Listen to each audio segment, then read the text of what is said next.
Hoje eu vou responder uma pergunta que foi feita pela Márcia e eu decidi responder essa pergunta em 3 etapas. Eu vou mostrar alguma coisa aqui para vocês e depois eu vou ao supermercado para ajudar a responder a Márcia. Márcia, obrigada pela sua pergunta. A pergunta dela é a seguinte: ela perguntou como é que a gente faz para treinar o nosso cérebro cognitivo para ir ao mercado.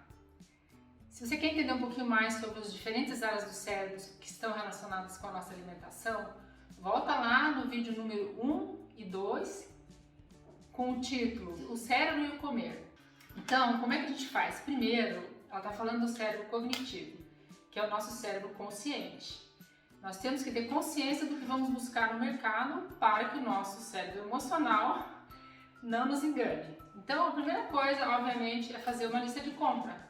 E essa lista de compras tem que ser inteligente, ela tem já que saber alguma coisa sobre alimentação saudável, que é justamente aquilo que nós aprendemos com o cérebro cognitivo. Então, mais um minutinho aí, eu vou mostrar para vocês um prato para programar a lista de compras da Márcia, tá bom? Gente, esse é o modelo do prato. É um dos modelos de educação nutricional que eu mais gosto e ele vai te ajudar a fazer suas compras. Então, o que nós vamos fazer primeiro? Primeiro, vamos fazer uma lista de compra inteligente, baseada no seu cérebro cognitivo. Isso significa que você tem que aprender sobre os alimentos para poder fazer sua listinha de compras.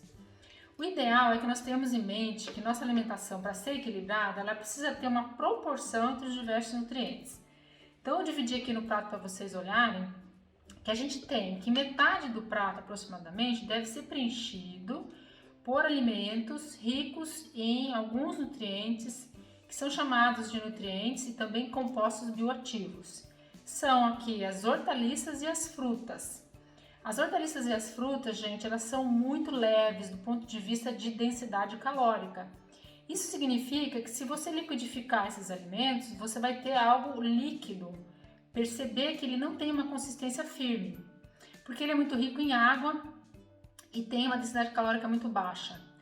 Ele é também rico em fibras. E quando você for fazer a sua lista de mercado, você deve pensar que não existe um nutriente, uma vitamina, um antioxidante que seja milagroso. Todos os alimentos vão colaborar de alguma forma com a sua alimentação saudável. Então, quando for fazer a sua lista, gente, procure colocar folhas verdes escuras, colocar outros vegetais amarelos, alaranjados, por exemplo, cenoura, chuchu, beterraba, brócolis, que é um verde escuro interessante, e também frutas. Por exemplo, aqui eu coloquei uma fruta amarela, que também é ácida, então tem algumas vitaminas aqui que tem essa característica, principalmente aqui a vitamina C. Então, cada um deles vai contribuir de certa forma para a sua alimentação. Do ponto de vista aqui do valor calórico, vai ajudar você a manter o seu peso de uma forma ideal. Também são ricos em fibras. Fibras são constituintes importantes que não são digeridas pelo nosso organismo, mas são digeridas pelas bactérias e outros micro-organismos que vivem no nosso intestino, que a gente chama de microbiota. A microbiota saudável é fundamental para manter o seu corpo saudável. Então, o alimento dessa microbiota, o alimento saudável, é esse grupo de alimentos aqui. Então, lembre-se, faça uma lista com frutas e hortaliças, de cores variadas, porque cada uma delas vai trazer um componente importante para a sua alimentação. Depois a gente tem aqui os carboidratos. Os carboidratos eles vão compor um pouquinho mais de 1/4 do prato. Os carboidratos normalmente têm uma cor esbranquiçada, amarelada, e aqui eu representei os carboidratos com o milho. Uma questão interessante aqui é que eles têm uma densidade calórica maior do que esses vegetais aqui. Uma forma de perceber isso é que se você liquidificar esses alimentos cozidos, eles vão formar uma característica mais cremosa, tipo uma massinha. Isso mostra que eles são mais densos, têm mais calorias. Mas é interessante perceber que quando você vai ao mercado, uma das dicas é perceber que você deve reconhecer os alimentos assim como eles estão na natureza. Então, se você olhar um milho como esse, você vai perceber, já vai pensar numa espiga de milho, você consegue reconhecer. Esses aqui também, você reconhece uma laranjeira, você reconhece um vegetal plantado lá no solo, numa horta. Então, eles não sofreram muitas modificações para chegarem ao supermercado. Depois, um grupo bastante importante também, que deve ocupar uma porção menor do seu prato, são os alimentos aqui ricos em proteínas, principalmente de origem animal. Então aqui eu representei com um animal, É claro que esse aqui é um alce, né? É só para representar mesmo. Pode ser aqui uma carne bovina, carne suína, peixes e até mesmo os ovos são importantes fontes de proteínas. As proteínas têm uma função fundamental, principalmente a de origem animal, para as quais o nosso organismo está mais preparado. Elas são ricas em ferro e também em vitamina B12, que são fundamentais para o nosso metabolismo. E elas constituem a nossa estrutura muscular, que também é importante, além de serem componentes de hormônios, enzimas, elas exercem uma série de funções no nosso organismo. Então, cada um desses grupos, a gente vai trazer algum benefício para a gente, só que eles têm que ser distribuídos de forma equilibrada. Aqui, quando a gente fala dos carboidratos, embora muita gente esteja condenando os carboidratos, eles são uma fonte de energia bastante importante, né? O que a gente não pode é exagerar no consumo desse grupo. Então, esses seriam os principais grupos que você vai buscar no supermercado e é importante que eles tenham uma característica que você possa reconhecer na natureza. Por que eu digo isso?